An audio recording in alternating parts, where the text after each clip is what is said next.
Yeah, July 21st, 2024, a day they're going to talk about. Is there anything to talk about? Good to see you all if you're with us here tonight.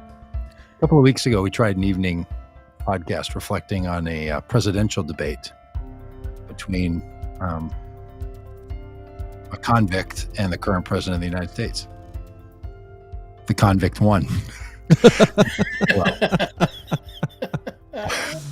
It was bad, and we came on gloom in our hearts, gloom in our voices, the three of us just looking sorry, sad.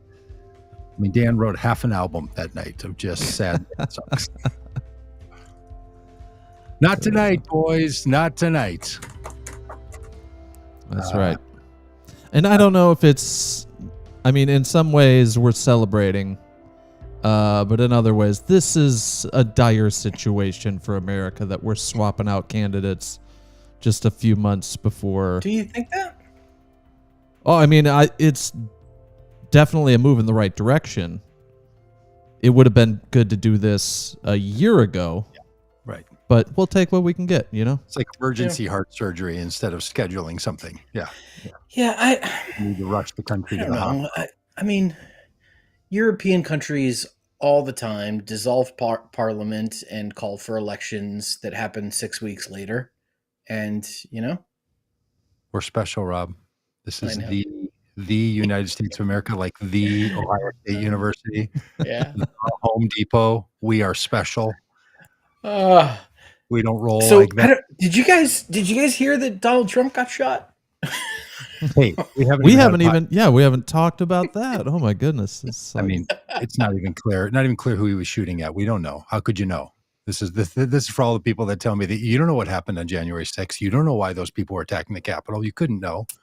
I mean, how do we know what the guy was doing? Right. What do we know? Yeah. And I mean, who would have thought that in July he'd have a July jumble and not an October surprise? Yeah. I'm not a conspiracy theorist, but out, Kamala Harris becoming the next president of the United States. Yeah. What a July. Yeah. So we need to talk about conspiracy theories related to the shooting of Donald Trump. Was it planned ahead of time by the Trump campaign? It's so funny. No. I am of the opinion that he wasn't actually shot in the ear. I think the bullet hit the teleprompter and he had glass hit his ear. That's something I heard early on and haven't been able to figure out one way or another why that started and then why it switched to no, it was the bullet that pierced his ear. Yeah. And Carol is already with me on this. And there was no glass on anywhere. There is. This is not even a thing anybody talks about. But anyway, yeah. So shots were fired. Things were said. Trump was shaken, scared, tried to pull off a conciliatory attitude at his convention. None of that matters, though, because they fired up all the engines and pointed them all at Joe Biden. And Joe Biden said today, on behalf of the country, I'm going to do what I think is best, and that's not to receive the nomination. And to you, Joe, I'm going to crack open a cold one. I got a Biden-Harris 2020 shirt on. This is now classic. This is old-timey. I get to wear this around like people wear those Bush Reagan shirts. Bush. Yeah, Reagan Bush shirts. So here's to you, Joe. Thanks for doing the right thing. Now, if we could talk about your timing, I'm sure Jill's had this conversation with you, but seriously, we could have done with this a while back. Mm-hmm. Rob, I think if there's a conspiracy at hand, the campaign wanted to get him out early in that debate to see what happened. Yeah. Or because they knew he wasn't going to make it and they needed to get him. They needed to have something. None of that makes any sense to me because there could have been so many other ways to do this. But whatever it is, we don't have to talk about if Joe Biden is old enough, if Joe Biden is too old, if Joe Biden's mind is sharp enough, or if Joe Biden has lost it a little bit. Don't have to worry about it. I mean, we have to worry about it if you're thinking about, is the presidency safe? But after 4 years of having someone like Donald Trump have the power of the power of the presidency at his hand, I don't think we have to be concerned about Joe Biden pulling off the job for the next 5 months. I think he's going to do just fine, especially if he only has to worry about that. I think he's going to do just fine. It's about time he finishes the job on student loan debt and just cancel it all. Having a little trouble with the courts finishing that. They keep messing things up, but yeah. All right. Do you guys think Kamala Harris is the hands down one that's going to be the nominee? You think this is it? Is this the Kamala Harris? Because I've been walking around since, I don't know, whenever it was, 1:30 this afternoon, just with a pep in my step, just feeling great about Kamala Harris being the nominee for the Democratic Party on the 2024 ticket. Yeah. So, I mean, there's a couple of reasons to think that Kamala Harris is going to be the nominee of the Democratic Party. One is she's the sitting vice president. Mm-hmm. And, with that has a lot of clout, obviously. Mm-hmm. Two, she has the endorsement of Joe Biden, who, has, especially now has, I think is going to have, pretty universal goodwill from all Democrats, those calling for him to resign, as well as those who are still supporting his campaign. And then three, there is the matter of campaign finance. And so in their last FEC report, the Biden-Harris campaign reported $92 million cash on hand. Mm-hmm. There's been some reports today that I sent fundraisers since then. They actually have $240 million cash on hand now for the campaign. If she's not the nominee, the way campaign finance rules work is that money, it's very limited what can be done with it. Essentially, it would be donated to the Democratic National Committee. And the Democratic National Committee could could then give money to a PAC to coordinate with the campaign. Mm-hmm. But the way there's limitations, only $34 million of that $240 million would be able to be used by a PAC coordinating with the campaign. So essentially, it's giving up nearly $200 million of campaign money. If Kamala Harris is the nominee, that money was given to her and Joe Biden. She has access to that money. The only way for essentially $200 million to be utilized for the campaign is if she's the nominee. So, money.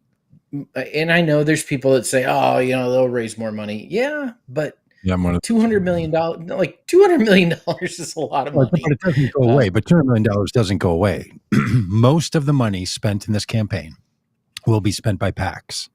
So it's not as if, all I'm saying, I think Kamala Harris should be the endorsed candidate. I think she will be.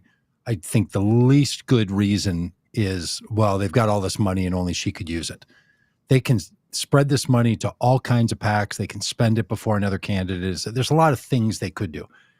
So I don't think I know there's a lot of people in the dark government accusation world. I'm not saying you're saying this, Rob. But I know a lot of people in that world. State. Yeah, in the deep state world and all the shadowy hands behind that are all saying this stuff like, oh, here's what this is about. Look, these campaigns can spend money. They can find ways to move money. They can coordinate with PACs. They can give it to different PACs. They can do all kinds of things. And frankly, they're going to raise between now and the election something that if there's 90 or 100 or $200 million, that's going to have to be spent in a different bucket. They will figure that all out. If there's a better candidate, if they decide that Daniel Deitrich should be our nominee, then by golly, they will figure out how to spend that money and bring in new money. I just think, and I'm one of these people that doesn't believe that money is the only thing that lets people win campaigns, or Hillary Clinton would be the president right now. So or would have been, well, probably would have won re-election. So it's, I don't know. I just think the reason is because Kamala Harris, of all the other people, truthfully, she's the only one that has run for federal office and been voted for by the American people. And a lot of people don't think they've ever voted for Kamala Harris. I was walking with somebody I'm married to today who was saying, well, yeah, I mean, I didn't vote for Kamala Harris. I voted for Joe Biden and then he picked her. Like, nope, you voted for her. It's the other way around. I guess it doesn't count. Yeah. Well, what's the other way around? But no, he picked her and then you voted. Yes, that's right. Yeah. Yes, it's not like a cabinet position or something else, like where he's just like, well, this is who I will pick, put in that seat. Yeah. It's no, these two people are on the ballot. And this is the other thing. When all the people went and voted in the primary in January, and they could have voted for my congressman, Dean Phillips, they could have voted for Marianne Williamson. They could have voted for, I don't know, probably a half a dozen other people in some primary somewhere around the country. They didn't. They picked Joe Biden and Kamala Harris. So the voters have already said on the ticket, we want Kamala Harris. Now, I'm not sure in people's minds and hearts and all if that feels like that's what that means, but there is an actual process. And the way a candidate is picked, by the way, is the same way that the Electoral College functions. People vote, and then representatives go to a meeting and represent those votes. But the people representing the votes have the determination of who they're going to vote for. Yeah, and I think that's really critical to talk about. Like, this is not subverting democracy in any way.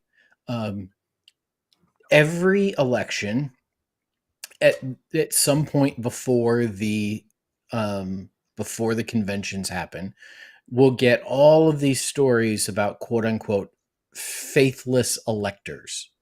Those people who were elected. So in primaries, when you went to vote for Joe Biden for president, you didn't vote for Joe Biden for president. You voted for a slate of electors who would cast their votes for Joe Biden for president. The idea of faithless electors are people who might switch their vote. They come from a state that, chose that their electors would choose Joe Biden, and, or maybe in the past their electors would, choose Barack Obama, but, the electors would decide to vote for Hillary Clinton instead. And, so the electors are the ones who choose who the nominee is going to be. When someone drops out, and this happens in, multiple ballots at time. This has happened in the past. Multiple ballots have taken place in conventions, and someone drops out and they free their electors up to vote for someone else. And that's essentially what Joe Biden's done. This is how the democratic process works. And so he's freed those electors. It'll go to the convention. He's endorsed Vice President Harris, but they could decide, no, we're going to mix it up. We're going to. Yeah. And they could have done that with Joe Biden. They could have said, we've decided together we're not going to nominate Joe Biden. We were sent here with that as the will of the people, but they're called delegates in this case, not to confuse with the Electoral College. The delegates are the ones, there's like 3,000 of them, and then another batch if they have to get to a super delegate thing. There's kind of these rules about if someone doesn't get 50%, then the super delegates kick in. But they're going to use the very same process that, look, most of us don't know what the process is. Most of us think somehow someone got picked to be the nominee, and then you have a TV event. Fair enough. That's kind of all we need to know. But actually at that event, people are a delegate or a non-delegate, and they are going to actually cast votes in a setting that then puts the party behind that person, and then the person is put on the ballot with the Democratic endorsement. Right now, Joe Biden is not the nominee. He's the presumptive nominee. There's a lot of presuming going on. There's a lot of presuming. And you know what happens when you presume? Sometimes you get it right. But he's not the nominee. He will become the nominee if the delegates vote for him. And when he says, I'm not up for being the nominee, they're going to pick someone else. So so if you're talking to family and friends, or your home pets, because people won't listen to you anymore, because if you're watching this, you're probably talking about politics too much with your friends, and we appreciate you.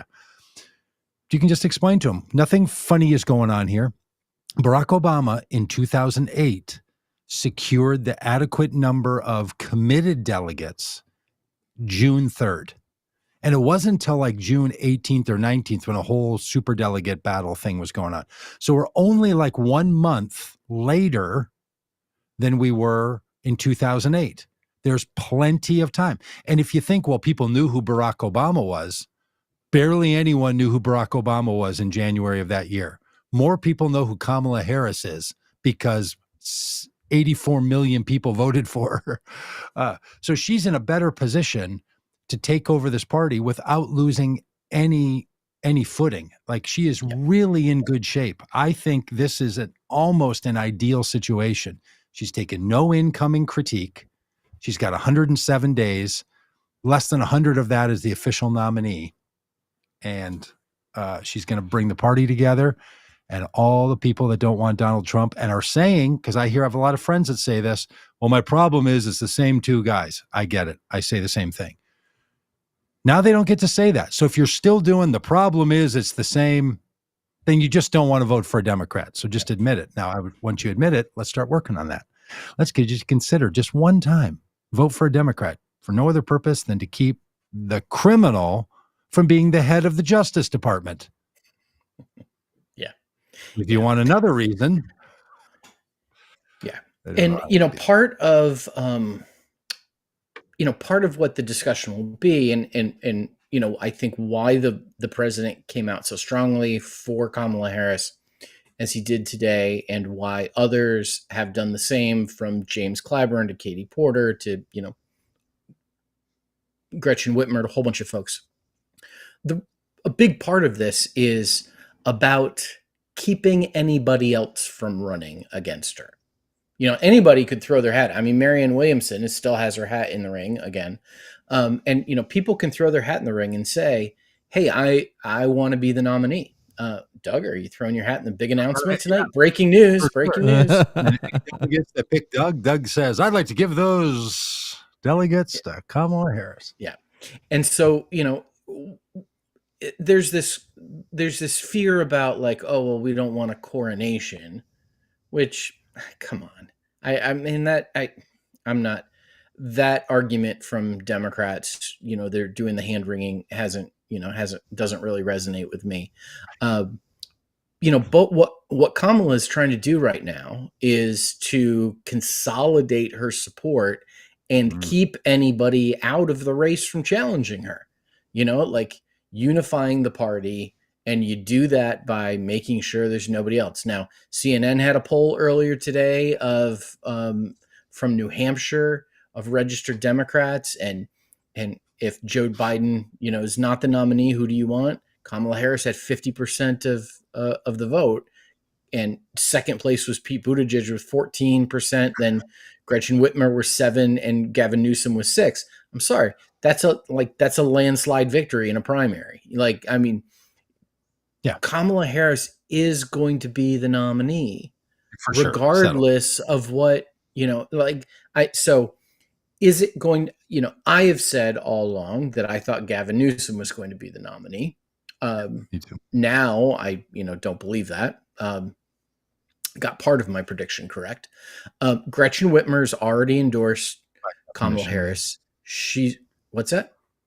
Which by definition means the prediction wasn't correct. But anyway, keep going. Yeah. It was half right. It's 50%. It's a landslide. It's a landslide in electoral politics. And Gretchen Whitmer has already endorsed Kamala Harris. Who else is it going to be? Nobody. Joe Manchin? Yeah, sure. He's going to throw his hat in because he has to re-register as a Democrat. You know who else could throw their hat in who's not a Democrat? Bernie Sanders. Bernie Sanders, he's not a Democrat either. He could throw his hat in the ring. Can we talk about this Joe Manchin thing for a minute? Okay. I mean, is there anybody who is worse at reading the room than Joe Manchin? Dude, like this is like Joe Manchin and Tulsi Gabbard should run together.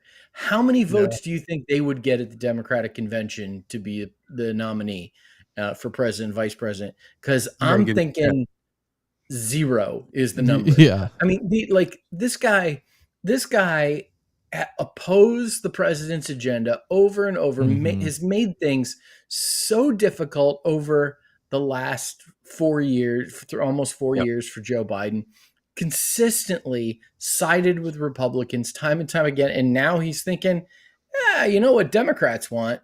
They want me. They want me. Yeah. No, that's what they want. Joe just wants the good people of the Democratic Party to have a choice. And he thought, well, maybe I should be one of the choices. Yep, you can gaggle together with your other. So it's not going to be Joe Manchin. Doug, Aaron Sorkin, and don't put this up yet, Dan. Okay. Aaron Sorkin, who wrote The West Wing and several other really amazing shows, had an editorial that came out today before Joe Biden dropped out, giving some advice that if he were writing the script, who he thinks the Democrats should choose to be their nominee instead, should Joe Biden drop out. Would you like to take a guess at who Aaron Sorkin, the writer of West Wing and other shows, suggested to the Democrats they should choose as their nominee? Can I ask for a hint? Is it someone in politics or not someone in politics? It is someone in politics. Okay. Michelle Obama. Hit it, Dan. Mitt Romney.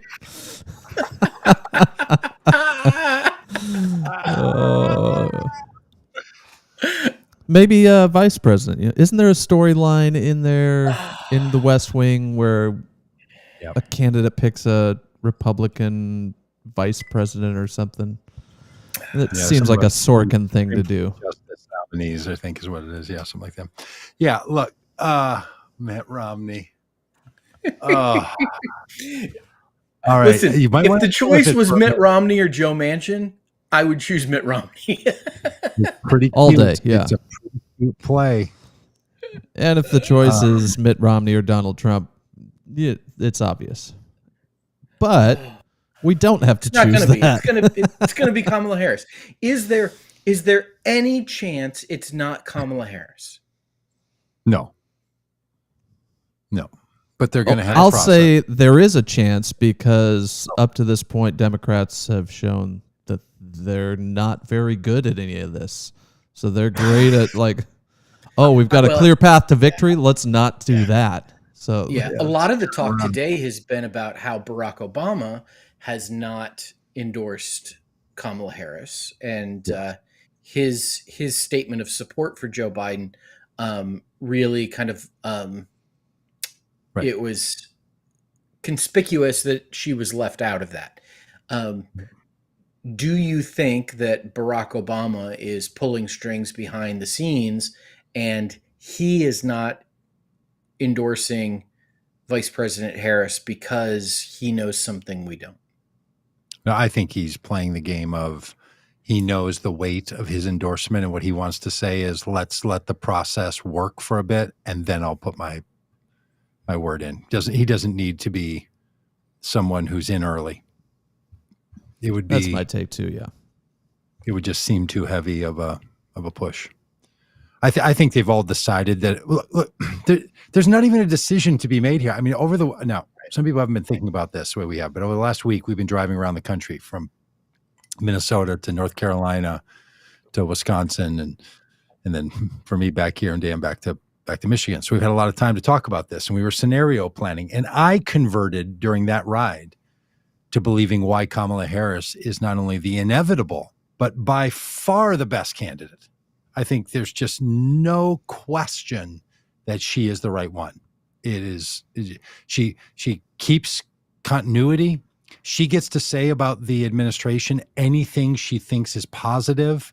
I had my hand in it. Anything she would have wanted to be different, she can say, This is why there's a difference between a president and vice president. And I've served as vice president, and I'm capable of serving as president. And when I'm president, I would handle Gaza like this, or I would treat the border like this. She just gets a win across the board. She's a vetted candidate. She's already there. Mm-hmm. People don't know no matter who it is, people don't know who they are. Her name recognition is the highest of all the possible people. I mean, short of Oprah, who could be running for this office, or maybe Michelle Obama. There's just not a lot of people that have the kind of name recognition as the sitting vice president of the United States. And she's gotten pretty good at this in the last year. She has sharpened her capacity.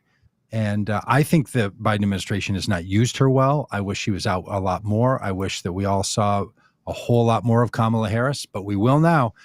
Now, all that's predicated on, can they do a rollout of Kamala Harris that introduces her to the American people, where people fall in love with her and are just like, oh my gosh, yes, say good things and have people do. You know how many people in 2019 were sending me random messages? I mean, in 2020, it was random messages about a guy who wrote a song called The Hymn for the 81%. But in 2019, it was like, have you seen this guy, Pete Butta something? It's crazy. I love what he's saying and the way he's saying it. Like, people are convincible that a candidate can capture their heart. If they can roll Kamala Harris out and make an enormous push that people, when you get to know her, you're going to love her. Yeah. Instead of this, no one likes her and people don't like her voice. And look, I've been saying that stuff too. I've been very bothered by the way they've rolled her out. I haven't liked her. To be truthful, with the stuff I've seen, I've been like, oh, that just feels off tone and off. It doesn't feel right. But now she's going to not be the backup. She's not going to be the support. She's going to be the front. I think she'll do great. I think she's going to figure out her voice, and not just her actual tenor of a voice, but what she has to say. And I hope she grabs it. And if they manage her, if they Hillary Clinton her the way the Hillary Clinton campaign did, if they do or Al Gore or John Kerry, if the Democrats Democrat her in this process, that's what I'm worried if they about. do their thing, if they dip her in that, the strawberry dipped in that chocolate, and they try to serve that to the American people, people aren't going to like it. But if she just unleashes and is who she is, and if every day we're saying, do you want to vote for the sex crime prosecutor or for the sex crime, perpetrator? Thank you. Yeah. Prosecutor or perpetrator. Do you vote for the prosecutor or the perpetrator? That's pretty good, Rob. That's got potential. Act Blue tweeted a minute ago that grassroots supporters have raised $46.7 million through Act Blue following Vice President Kamala Harris's campaign launch. This has been the biggest fundraising day of the 2024 cycle. Is that going to do a separate campaign, do you know, than the she's probably she has an existing Harris for President campaign committee from when she ran previously. So it's probably going into that. But anyway, so it is, and Act Blue is typically like this. These aren't people maxing out. This is like, it's typically small dollar donors on that. Yeah, I think people are excited in a way they haven't been with Joe Biden. I saw this this tweet. Yeah. This is Kamala Harris. She says, I prosecuted sex predators. Trump is one. I shut down for-profit scam colleges. He ran one. I held big banks accountable. He's owned by them. I'm not just prepared to take on Trump. I'm prepared to beat him. When was that? Let's go. Today. Yeah, and that's basically word for word. That's basically word for word a campaign commercial that she had produced in 2020 when she was in the Democratic primary, and it's a fantastic commercial that is aged really well, and it's really good. But it's a great messaging for her, and It's great.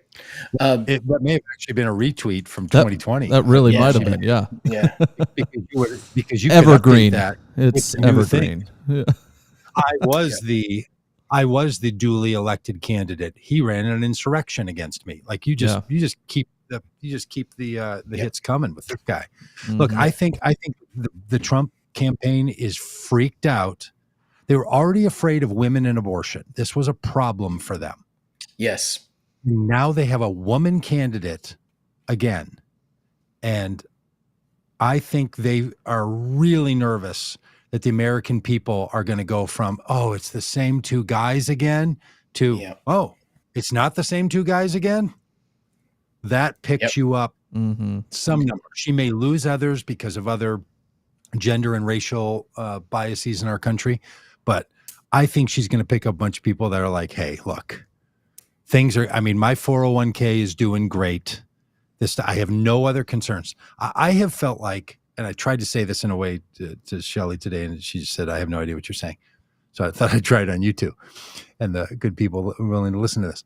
I have felt for a long time like the Democrats just need to run a generic candidate and get all obstacles out of the way, like pulling up the door on a dam, and the flood of people are going to want to not vote for Trump and are going to want to keep things where they are. And I think Joe Biden's behavior and age is something that people are having a problem with. I think Kamala Harris gets all the benefit of nearly a generic candidate who's a competent, experienced federal executive branch woman. This is great. Who else has this pedigree? I mean, true. The only person prepared to be a president is a former president, right? That's just a true adage.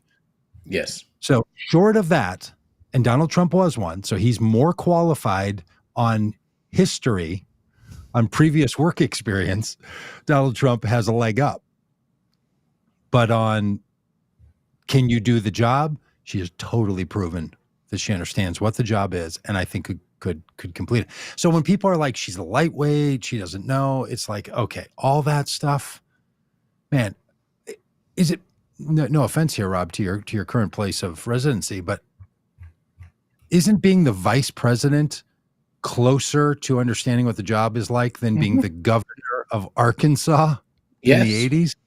Yes. I mean, come on. Yeah. So, well, honestly, being a press secretary probably gives you more advantage to the White House.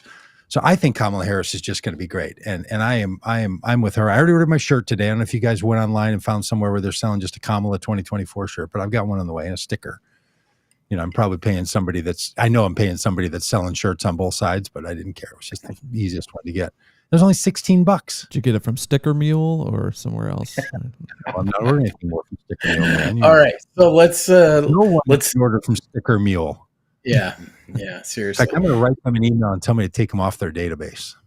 Yeah, there you go. So we've been talking for over 45 minutes, and haven't gotten to what is really the juicy question at this point, and that is who is going to be Kamala Harris's running mate. Yeah. Oh, it was going to be, is she going to wear all white when she comes out at the Democratic National Convention as an homage to Hillary? Is she gonna do that? Hey, yeah. So what's everyone? Okay. Oh, you got one more before we take guesses? Because I'll forget. Did Trump indeed walk out for his nomination speech to the song "It's a Man's World"? I don't think that's what he walked out. He walked out in the convention at one point to that song, but I don't think it was for his speech. It's a Man's World they played at the Republican National Convention. Okay, that's it. Just wanted to bring that up. Yeah, I think he definitely did. Okay. At some point during. He did. Yeah. Okay. First of all, I heard it. I heard a news person talking about it. Blew my mind. Yeah. Couldn't believe it. First of all, we need to eliminate Gavin Newsom as Kamala Harris's running mate. The president and the vice president cannot be from the same state. So it's not going to be Gavin Newsom. It's not going to be Katie Porter. From a political standpoint, or is that a rule? It's a rule. It's in the Constitution. They cannot be from the same state. Is that still a law? Learn something new every day. Yeah. Quote Marco Rubio. This is why Marco Rubio is never going to be Trump's vice presidential pick. So, it's not going to be anybody from California. So just cross Gavin Newsom off the list. Now, what other, the conventional wisdom is, it's going to be, a white guy, a straight white guy. It's kind of the conventional wisdom. Like, since when do white guys get a real walking path to the presidency and vice presidency? Crazy. Yeah. And so the question becomes, so the choices are people like, first of all, you think about swing states. And so you think Josh Shapiro, governor of Pennsylvania. He's only been governor of Pennsylvania for 2 years. Might be a little too soon. Little green. Also Jewish. Don't know how that might play in. Kamala Harris's husband is Jewish. Another choice would be Roy Cooper, the term limited governor of North Carolina. Another Democratic governor of a swing state. And he's term limited. He's a little bit older, not interested in running for president himself. Not that stopped anybody. Well, I guess it did stop somebody this time. So maybe Roy Cooper. Could be Mark Kelly, senator from Arizona, another swing state. And Mark astronaut. Kelly, and cool. Husband of action figure guy. Yeah. And so that's and another name that's been thrown around is Andy Beshear, who is governor of Kentucky. Doesn't bring a swing state. Kamala Harris is not going to win Kentucky, but Andy Beshear is well liked and is an up and comer in the Democratic Party. A southern, kind of southern rim, Kentucky, governor of a red state.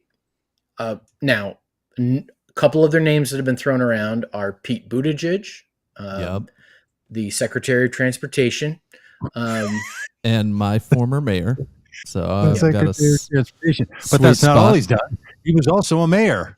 Yeah, and then the other choice, which would be a little bit unconventional, and that would be Gretchen Whitmer, governor of Michigan.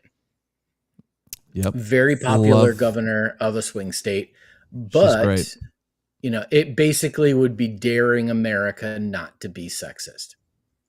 Yeah, and I'm afraid I would be very afraid to call their bluff on that. Yeah, I will tell you first of all what I think is going to happen, and then I'll tell you what I want to happen. Hey, let's give your pedigrees first. You were right on a couple of things. Terrible at this. I'm horrible at this. You were a surrogate. You got a surrogate right on J.D. Vance. You thought I was going to pick him. So I think that gets you some credit. I think you get half a point for that. Okay. So that's the credit you get. I'm horrible at this game. So I think it's Sarah Huckabee Sanders, as you suggested Trump was going to, would have been way better. They could have blunted the Kamala Harris is the candidate thing by saying, well, we've got one that'll make us some sandwiches. They could have done that. Didn't. Yeah. Pick J.D. Vance. Just utter morons. I mean, they didn't think Biden was going to possibly drop out and they should have a woman. But anyway, you should have been right on her, and you kind of were half right on J.D. Vance. So your guess gets a lot of extra weight in my book. Okay. So I think it's going to be either Roy Cooper or Mark Kelly, either because I think the swing state thing is important. And I think, from her time in the Senate, she's friends with Mark Kelly. So I could see it being either Mark Kelly or Roy Cooper. I want it to be Gretchen Whitmer. I want in I don't know, when was it? 1992. Bill Clinton defied all political conventional wisdom by choosing Al Gore as his running mate. Young Southerner, basically doubled down on the brand of saying, and instead of saying, so often people choose vice presidents to shore up some weakness that they have. And what Bill Clinton did in 1992 by choosing Al Gore is he solidified what the brand was. And it was a brand that excited the nation and led to his victory. I think Kamala Harris has a chance to do that here. By choosing Gretchen Whitmer as her running mate, it does the same thing that Roy Cooper or Josh Shapiro or Mark Kelly does by getting an established leader from a swing state, because Michigan's a swing state, obviously. She's a popular governor of a swing state, but it also solidifies the brand of like, you know what? It's time for us to let women lead. It's been entirely too long. The Roe v. Wade thing, it's all, so many people are already calling November Rovember. Double down on the brand, choose Gretchen Whitmer. No shade, Rovember. Go. Legs or faces. Yeah. Well, I think that's that. So my pick is Shapiro first, Whitmer second. I think she's going to pick one of those two because North Carolina and Arizona, Nevada don't matter unless the Democrat wins Wisconsin, Michigan, and Pennsylvania. The math doesn't work. You lose Pennsylvania, you can win North Carolina, and you don't become president. Yep. So they have to build that blue wall against the democracy downgrading. Siri was just telling us. What was Siri telling you? Something important? Yeah, she was just saying it was 8:52 p.m. Yep. I don't know why. I don't know. Just randomly telling me. The voice said, "What time is it? Hey Siri, what time is it?" Rob needs louder. Hey Siri. This. Yeah. It's 8:53. She said it to me too. But they're not really listening. It's just Siri's like, it is past your bedtime. What are you doing? I'm like, Siri, I'm on the internet drinking alcohol. Yeah, people are talking about J.B. Pritzker. I don't think it's going to be J.B. Pritzker. I think Illinois it's going to be. Yeah. Yeah. No, look, Illinois you and doesn't I are same camp. We are.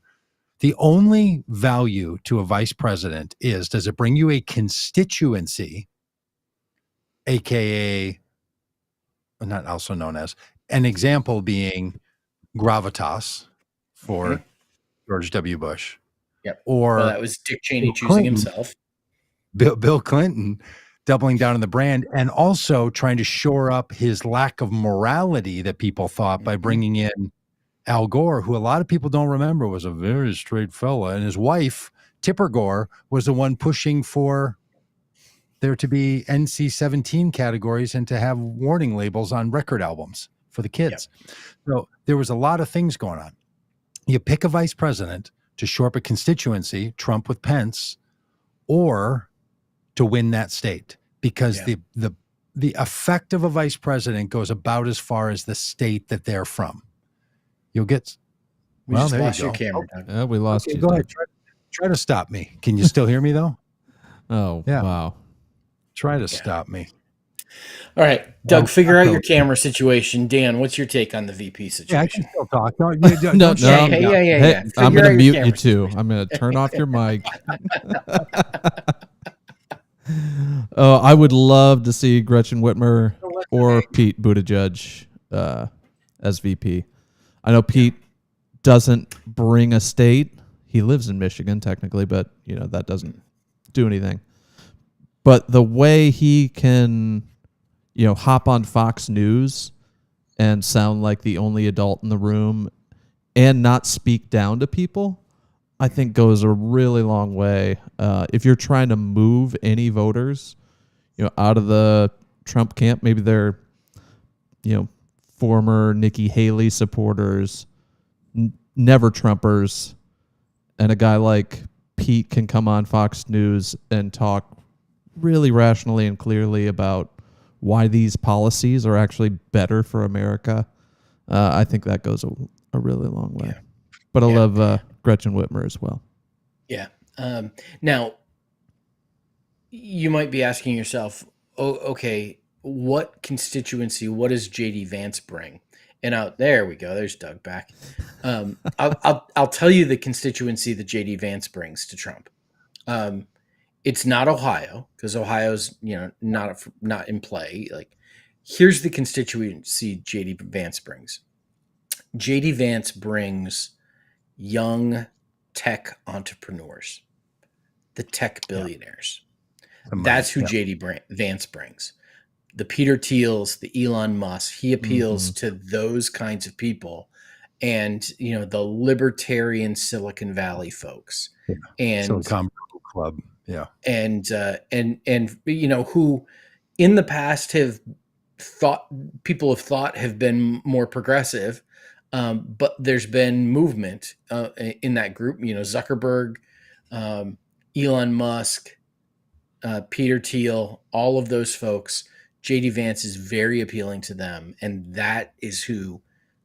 What made J.D. Vance appealing to them, other than he was in that field for a short bit? Well, and it's a friendship with Peter Thiel, who basically funded his Senate campaign. Yeah.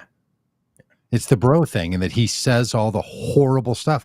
J.D. Vance says horrible things. Yes, he does. So when it's like that's the crowd, it's because he's like the trashy Twitter guy that just says horrible things. Yep. It's really quite something. Which is where Gretchen Whitmer. I mean, I think it's going to be Shapiro, and I think there are real limitations because this country is not clear on where it is on the Jewish community or where it is on 51% or 50.3% of the population, women. So that's also doubling down. So I think if Kamala Harris goes with Shapiro, she's doubling down on your non-Christian white thing. And if she goes with Gretchen Whitmer, I think she's doubling down on this idea that there's a sea change, and it's a feminine-led thing, and she doesn't need the help of a white guy, because everybody right now is saying the same thing. Well, she's gonna have to have a white guy. She's gonna have to have a guy to prop her up. She's gonna have to have a guy to get a guy, votes, all that stuff. I think she could throw a real knuckleball in here by picking Gretchen Whitmer, if Whitmer would do it. And Whitmer has said she's not going to, but Joe Biden yesterday said he is not dropping out. So, and if it's not Whitmer, who endorsing Donald Trump, and then on Thursday she did, or Wednesday. Who is another woman it could be? It's not. It can't be Katie Porter because she lives in California. She could move.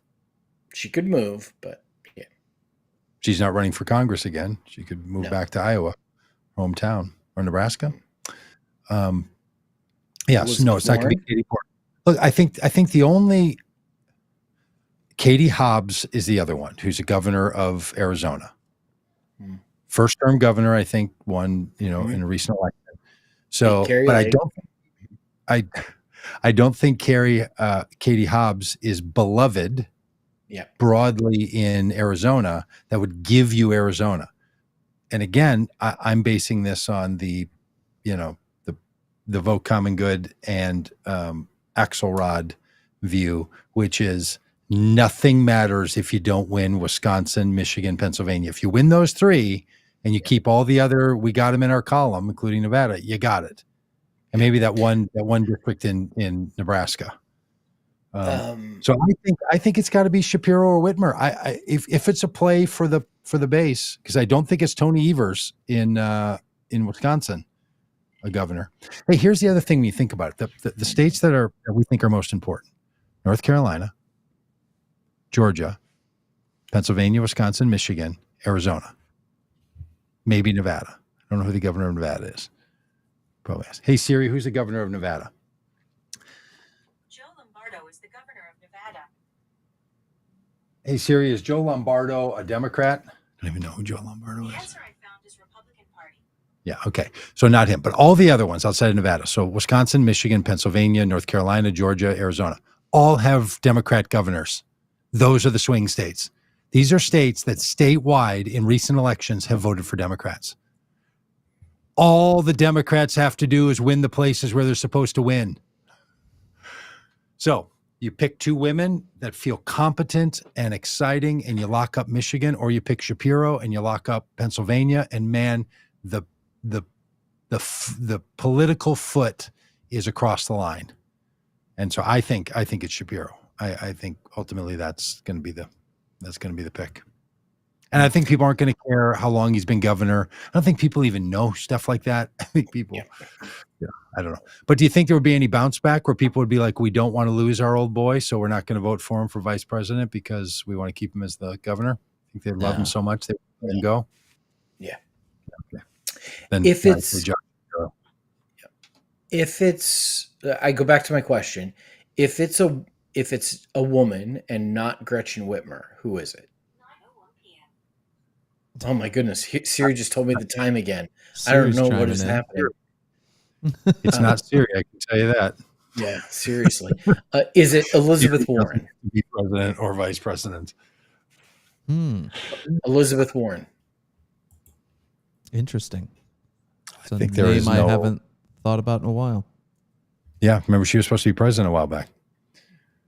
Professor President. I just don't think it. I think it only matters if the person gives them a state, and I can't think of a beloved politician in Wisconsin. I mean, Tammy Baldwin in Wisconsin, who I think is up for her own fight of her life to stay as the nominee. So I don't know. When Al Gore, who was picked by Bill Clinton, then was vice president for 8 years, then lost his own home state as the presidential candidate.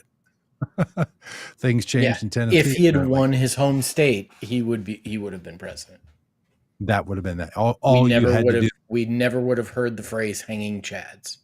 No. Or Clark. What was her name? Clark. Wesley Clark. No, the woman who ran the operation down there with the hanging. Oh, what was her name? Okay. Yeah, I'm talking about in Broward County.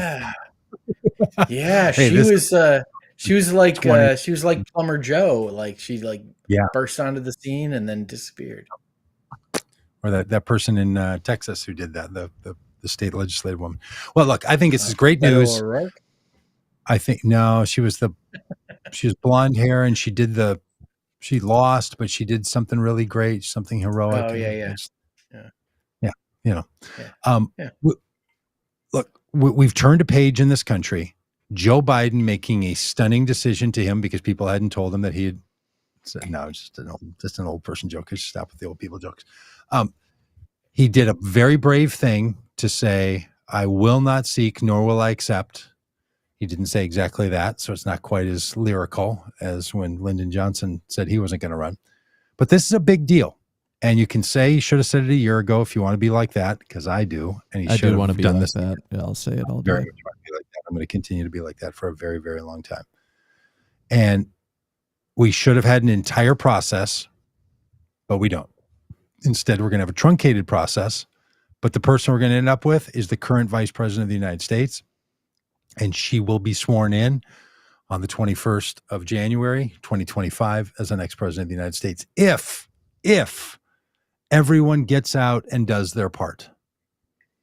And the person she's running against, say it very clearly, is Donald Trump, who lost the presidential race as the sitting president and then led an insurrection and since then has committed crimes that he's being charged with and has been convicted of crimes that he committed, including fraud. Which some people see as a feature and not a flaw. For sure. And if you can't beat that guy, then God save the queen, because we're in trouble. So yeah. I think Kamala Harris has got the wind at her back. I think she's going to raise a ton of money. I think people are going to be excited. I hope that she can roll out a introduction of herself in a way that people say, wow, this would be great. And if you just move the 30,000 people in each of those states who voted against Hillary Clinton, just 30,000 of them, because it was particular to Hillary Clinton. I know a lot of people who are like that. I don't know 30,000 people in Wisconsin, but I know a lot of people for whom it was just they couldn't do a Clinton or they couldn't do a Hillary Clinton again. It didn't feel right to them for all kinds of reasons. I don't think the Democratic Party is going to have this problem. I think they're going to come in hot and heavy for Kamala Harris, and I think she's going to pull ahead by 3, 4, 5, 6 percentage points after the convention, and she's never going to look back. If we all do our work. If we get sloppy and we get lazy, those of us who care about this, whatever your work is, we get lazy and sloppy and don't do our thing, Donald Trump is going to take over the presidency of the United States and use his power to inflict on the American people all the things he's promised. And it's terrible. Yeah. Hey, I also wondered, what do you guys think? I wondered if we talked about this a bit on the bus as we traveled. Are they going to go with Kamala or are they going to go with Harris? So in other words, is it going to be the yard Biden? signs and the T-shirts? Yeah. All of it. Is it Kamala or is it Harris? What do you think? I think it's Kamala because I think they are baiting Donald Trump to do the racist Kamala pronunciation of her name. Say it again.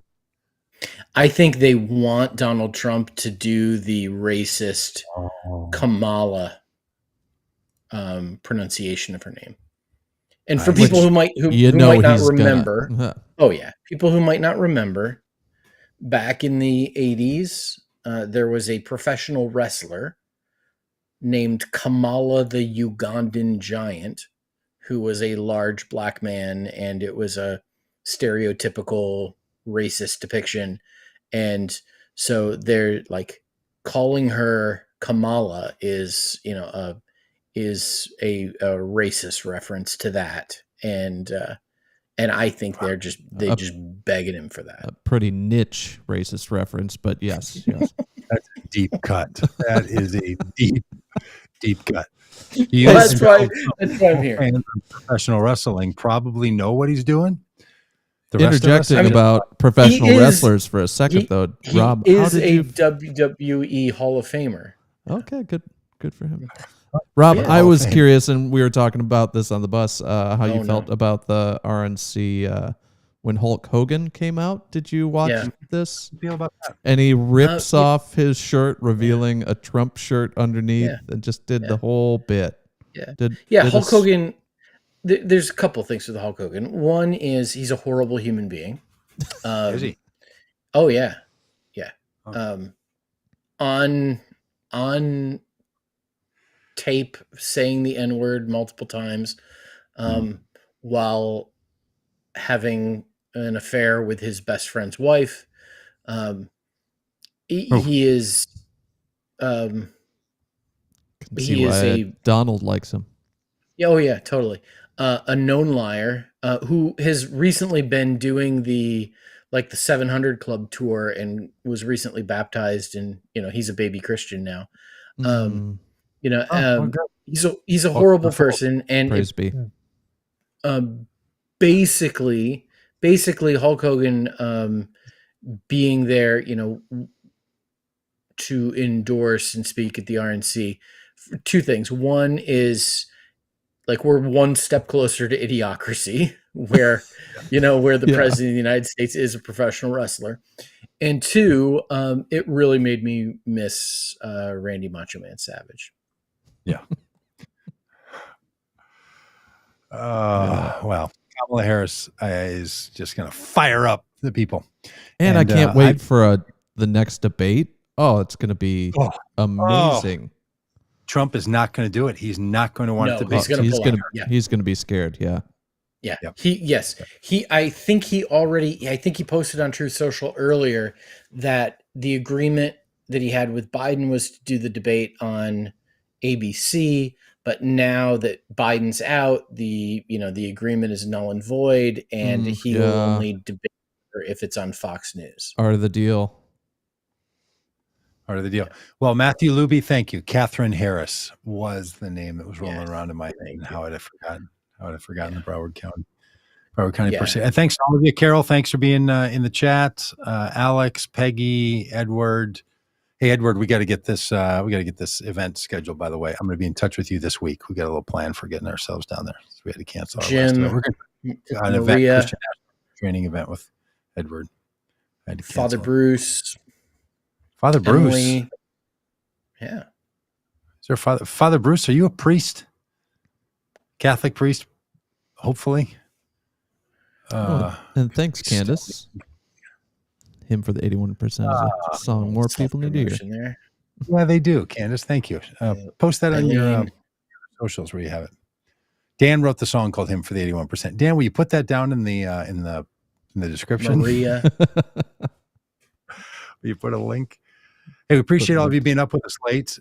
It's, in some places it's after 10 o'clock where Rob and I are. We're both in the Central Time Zone. It's 9. Some of you I know are living the high life out there in California where it's 7. Probably some mountaineers at 8. Probably some people in Arizona. You're not sure what time you're in, what time it is. I think people in Arizona just don't know. They don't care. Just wait to look at the phone. I think they might know. But. Big plans for evening. I'm gonna head downstairs and watch the second episode of the 3rd season of The Bear. Oh yeah, second episode's a good one. Of the 3rd season already. Yeah, just 3rd season just came out. Vanessa and I like The Bear so much that we do not binge it. We watch it weekly, like old school. That's cute. Yeah. So it's our Sunday night show. After the first episode, didn't really connect with it. Should we keep going? That sounds like we shouldn't let our impulse to quit. The first episode, or the first episode of the 3rd season. No, the first episode of the 1st season. Oh, 101. Keep going, dude. The Bear is great. If I didn't like the first episode, am I going to like it? Or was it like, if you didn't like the first one, that's what it is? I don't remember specifically. I'll just judge you a bit for not liking it. Huh. Yeah. Okay. I'll take it. Yeah. I'll take it like Trump took. Did you hear Trump say he took a bullet for democracy? Technically, you didn't. You glanced the bullet like you glanced by democracy. So I'll take that comment of yours. It's a piece of glass. All right, everybody. We'll see you next time. Maybe Tuesday, the official politics podcast. Yeah, I think so. Yeah. Maybe we'll have Kamala Harris on. I'll reach out, see if we can get her on.